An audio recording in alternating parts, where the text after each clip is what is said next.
May 16, 2020. Doesn't matter what day it is. You have no idea how many times I've tried to record this episode. And everywhere I was going, dogs were barking and shit. So I'm walking through the rich neighborhood where it's nice and quiet and creepy. I'm sure you've read the title of this, so I'm going to do my best to not make it depressing. But where to start? Okay, so I grew up with God, no, we're not doing this. Hold up. Okay, that's not going to happen again. So I grew up with my grandfather. How is it always loud? I guess it's my fault for being outside doing this, but I'm pretty sure most people do their podcasts indoors with a good microphone and like not fucking motorcycles and shit. All right. So I grew up with my grandpa, and he's basically my I would say my main father figure. So he passed away when I was about 14, I want to say. But even before that point, when I was like, I want to say, I don't even know, man. Like maybe 11 or 12. I think he either had dementia or Alzheimer's. I want to say Alzheimer's. That was the word that was being thrown around from what I remember. And that wasn't fun at all, obviously. I think it shaped me in a lot of ways. So like, I think, the way I, like if you pay attention to my social media, if you're day one, if you're a ride or die with the ACMM and Aaron Chase, then I'm sure you've seen patterns in me. And one of the patterns I've kind of noticed in myself is I like to document things. Like I have a journal. The way this podcast is set up is just another version of a journal. And my Instagram isn't really like there's not a normal Instagram. It is just documentation of things that have gone on. And I think in watching what happened with my grandpa and not his memory going, it freaked me out. And so I have this instinct to like preserve information. I'm pretty sure Alzheimer's is like, I think that's a genetic thing. So, and my memory's dog shit now anyway, if you know me. So, I can see myself having memory issues in the future, and I just want something that I can kind of look back on. Part of this is, for my career, and I want people to listen and all that stuff. The other part really is just for me to be able to look back. And I remember, all right, sorry. I remember when he died, that was a big weight for a lot of different reasons, and I could spend hours talking about all of it. But in short, it put into perspective life for me and how fragile it is, and that like it can end essentially. And when you're a kid, and it goes without saying that you understand that.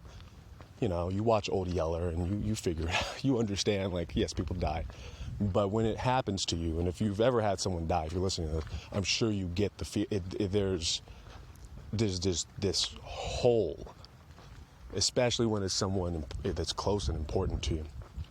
And so that happened. And I'm probably gonna do another episode on my more specifics of this later, because I don't know, this one I'm definitely not in first person. This one's hard to be in first person for. But then time goes on, whatever.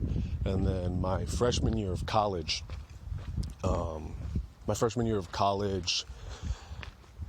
a friend of mine, it was in his senior year. Since his senior year, my freshman year of college, his senior year of high school, he killed himself, committed suicide.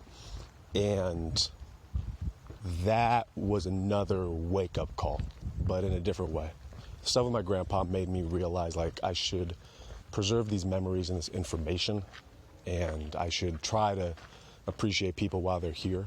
Even when I get mad and I, talk shit or whatever, like, deep down, like, I give a shit about people. When I get frustrated with my mom or whatever, my family, or I don't know, you hear me rant about white people all the time, and when I'm coming off like a bitter fuck, I am, but I'm working on it. But I do actually give a shit about people and their lives. And these two experiences in particular, I think, are why. But the second one happened so abruptly. Like with my grandpa, this was a long, painful, terrible process to the point, to the end. But with this friend, it was just sudden. Like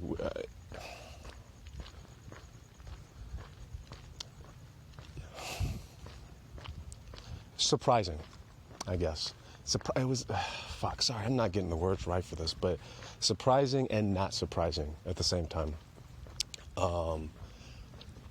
And what that did was, fuck, I'm not going to re-record this. You're just gonna get warts and all with this episode. I'm sorry, it's gonna be off, but give me a sec. Okay, so this friend, there was clearly cries out for help that I'm not going to get into the details of it. Speaking of which, I'm not going to say people's names anymore. I know I'm pretty sure I did that on my first rant video or something. I talked a little bit about this, but I'm not going to say names anymore. I don't think that's smart, and I think that that's going to lead to problems in the future. So I'll make up names if I need to.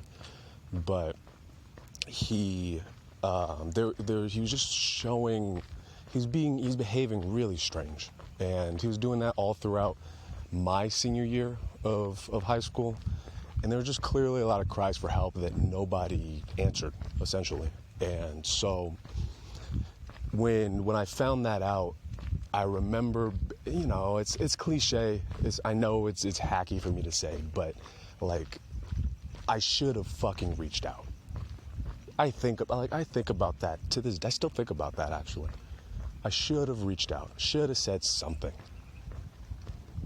And I feel like the same goes for me. People did, every now and again, people would reach out to me.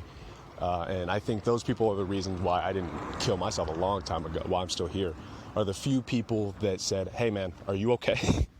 You're acting kind of crazy right now. And those that, you know, I'm forever appreciative of those people that were in my life. And I just, so much regret for not saying something to this kid, man. And, you know, all that to go back around to, that's a big reason why I reach out to, like, I check in on people. I do that all the time. I'll message people out of the fucking blue, all the time. And I think I said it on A to Z. I said it a little bit on one of those rants, but I think I'm going to make it a little more clear here. I do that because I never, ever want to feel that feeling again.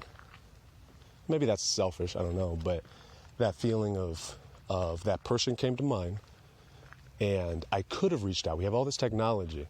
We have all these phones and shit, and phones. We have phones and computers and tablets and walkie-talkies. We have a lot of shit. We have Morse code phones. This is gonna be a weird one. No, but we have all this technology. We have all this access to each other, and is not utilized, in my opinion, in a way that could be fully productive and helpful. And so when someone pops in my head, I message them. Like, if I've ever messaged you randomly, it's just because you popped in my head for whatever reason. And I don't expect, how do I put it? I don't expect people to respond. And maybe I'm projecting, I don't know. But the vibe